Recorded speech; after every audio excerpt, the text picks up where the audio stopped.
Okay, so we got the A-frame clip. Can't talk, it's raining so much. We got the A-frame coupler clamped onto these two tongue bits, whatever you call them, and we're just going to start to tack weld them into place here.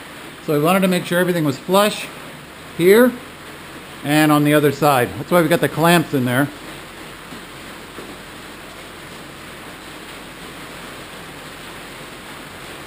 So that's what we're going to try and do.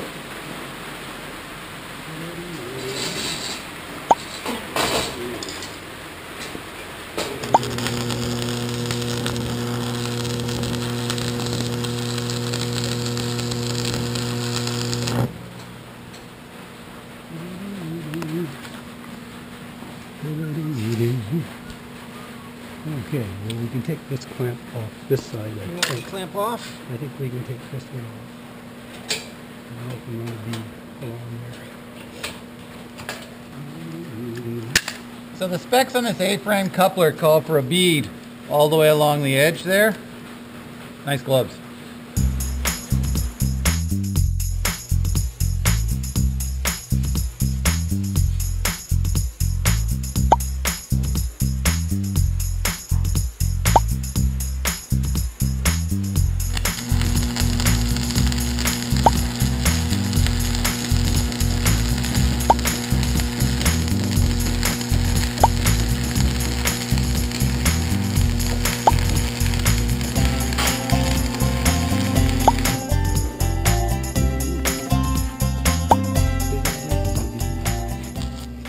All right, Andrew, what are we doing?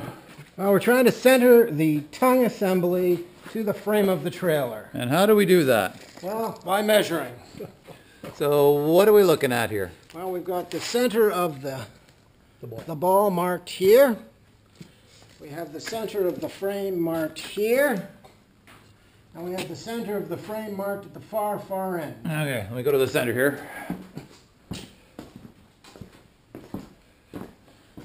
So our first measurement, or our first lineup, It's right there. right, is to take our little cord.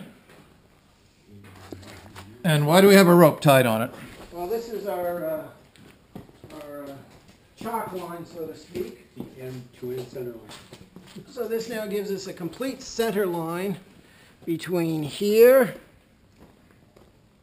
and here. And if we're lined up properly, the rope will end up being exactly over top of this, which in fact it is. Don't go by the shadow because the light's on the wrong side. All right, so we wanted that rope to be right over top of that center line there. Right, which it is. And the rope is coming from way down there on the center. Right. And it's going through the front beam. So we now know that our ball is centered to the frame all the way down. The next measurement we took is from the wheel axles, which is here.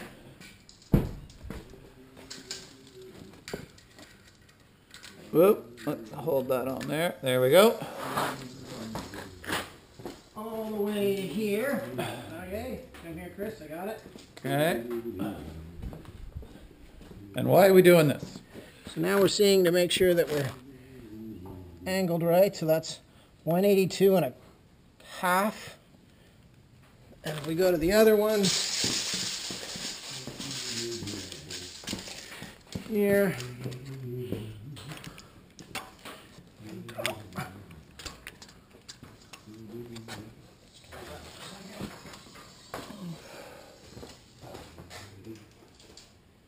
again, here we go. So if everything's squared up, this measurement should also be, 182 and a half. and is it 182 and a half? It's 182 and a half. Okay, so what does that tell us then? Why? By triangulation, we can now prove Triangulation, what do these things mean? I'm not a math person. What does it mean? it means this is the bright spot. Oh. Okay, are there any other measurements that we should be aware of? Well, we should be aware that the distance between here and there is the same. equal to the distance between here and here. And is it? And it is. It is. And the distance between here and the center line and here and the center line is the same. Okay. And it is. And then Why do we have the clamp on these end bits here? Well, we needed to squeeze these in just a bit so that we matched up perfectly. So what's the next step? We tack this in place. And then bolt it. And then bolt it. And then hopefully it'll work. It'll work. And we have made sure that the ball is actually the right side because the trailer is upside down right now, so we got to make sure that the hole for the ball is facing up. Oh, that'd be a smart thing to do. Yeah, because I was going to say, it looks like we're building it upside down, but we are building it upside down. That's what I would do. Seriously.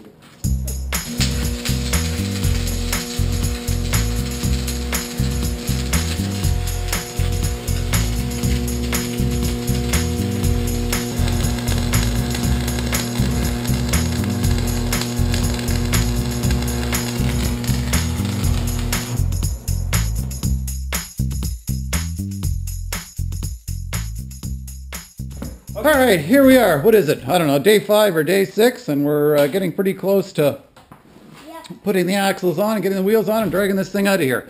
So, after a lot of problems and solutions, we've got this set on, drilled, and bolted into place. Everything's tightened up here. And remember, I've talked about the discrepancy in the distances between these shackles. So I just want to show you how we're making sure that the other side is identical to this, because we want to make sure that the distance between the center shackle and the outside shackles are the same. So what we're doing is, took us a while to figure this one out, is we're measuring from the center here to the inside here, and I know you can't see it, but it's coming in at about 27 1/4 and a little bit. Well, let's do it this way here. So from this one to here is 27 5/16 inches. And that's the same measurement that we have on this side right here. So I finally figured out, you measuring that? Good. What's the distance? How much? How much is it? Dad, stop. Okay. So I finally figured out that we're clamping this into place. We're going to leave the clamp there while I drill the hole to make sure it doesn't move. So we've got it all clamped in. We're now going to take this out and drill it up. So Andrew's got a stinking cold right now, so he doesn't want me to show his face on camera, so you get to see my beautiful face here. So anyway, Andrew's going to drill this thing and, I don't know, see what happens. We straight? Yes. Yeah. It is. Okay.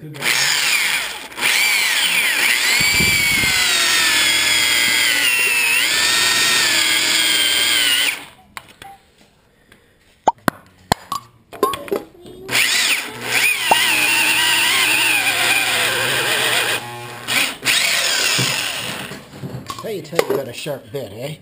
When you get long curly cones like that, that means your bit is sharp. Whoa, that's pretty cool. It's hot too. It's hot.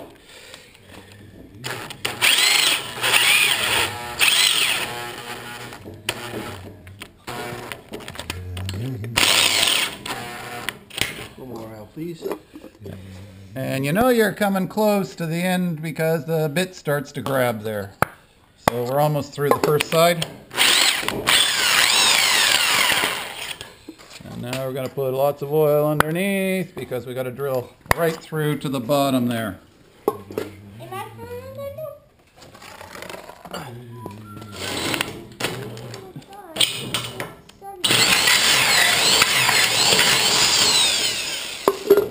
All right, so we've got these, I don't know, 5-inch, half-inch bolts here. They're slightly longer than we need. So I'm using a lock washer here, and I'm putting them in this way.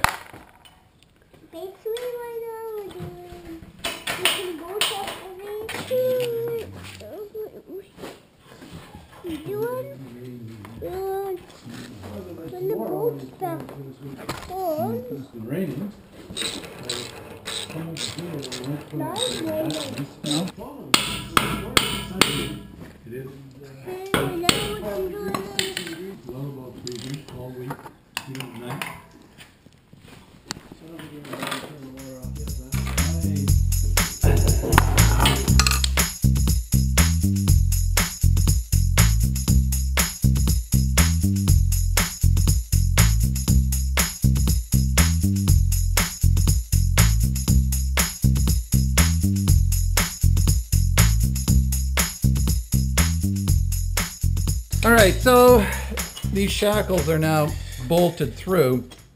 Now we have to put the bolts through the ends of the leaf springs here. And you can see that this one end here, it's got flanges on it, and they're there because they help keep the bolt from turning when it goes through the hole here. But we find that in order to get things really tightened up, we've got to hammer it in. So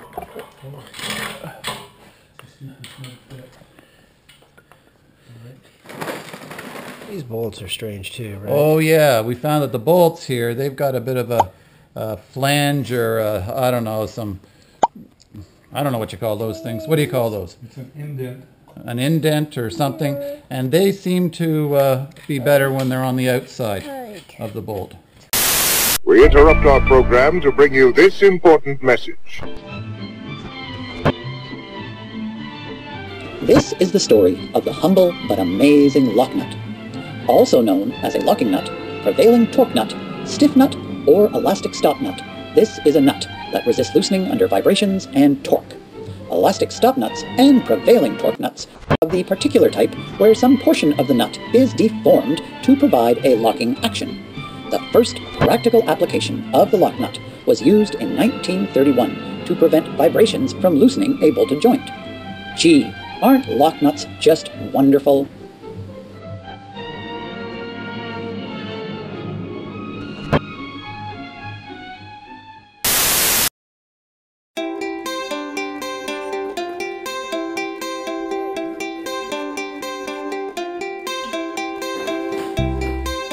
All right, next stage in the game. Where'd they go? Right here. Woohoo! Now we need these bits. Right there. These are the 3,500 pound U-bolt axle things here. And these are the doohickeys that actually attach the axles to the leaf spring.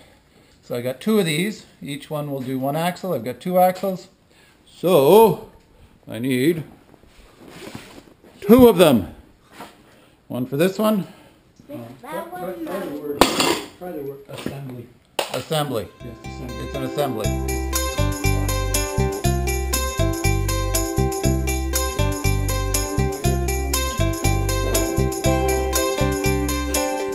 All right, we've had two dilemmas here putting these axles on. Number one, do we put the brakes on the front set or the rear? And according to our research, the brakes should go on the front. So we're going to put the axle sets on the front set of leaf springs and the non-brake axles on the rear set. The other issue is this, that when we put these axles on, we noticed that there is a curve to it, and it's hard to tell using this camera, but the axle actually has a dip down this way.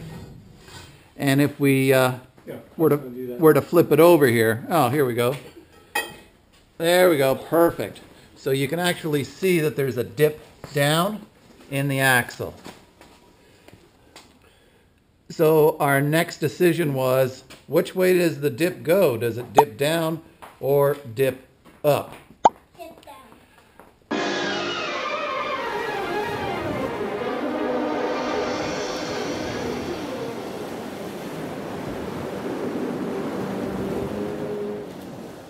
To dip up or dip down? That is the question.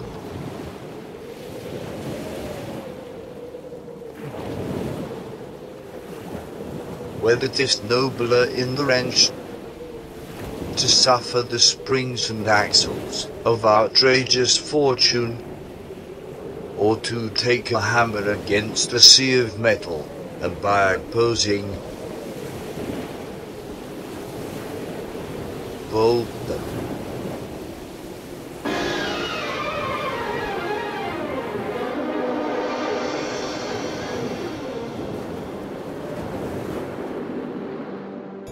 Well, Look, we're doing a dip down. apparently this is the way they are supposed to be assembled on the leaf springs, because Andrew's going to demonstrate here.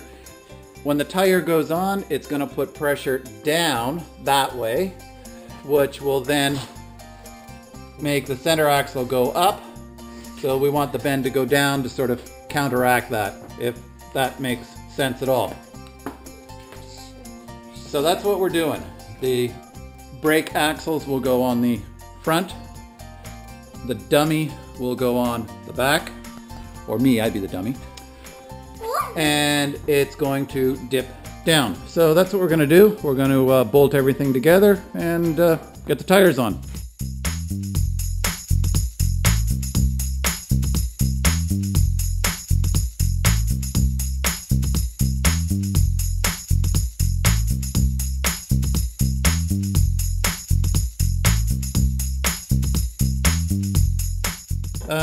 There's a stud on the middle of the leaf spring here, and that fits right into the bottom of this axle assembly here. This is mirrored exactly on the bottom. So on the bottom there's a hole, and that will fit over there.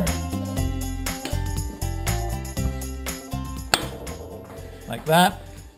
And then these U-bolts go there with the plate.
Just quicker. This is quicker.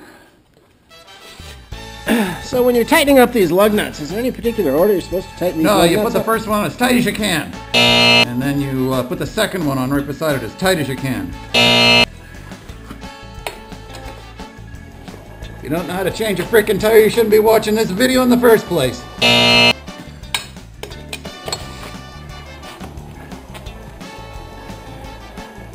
Now, when you're changing a tire, is it necessary to turn the whole trailer upside down first? Yes, it is. When you get a flat on the highway, you have to turn your car upside down.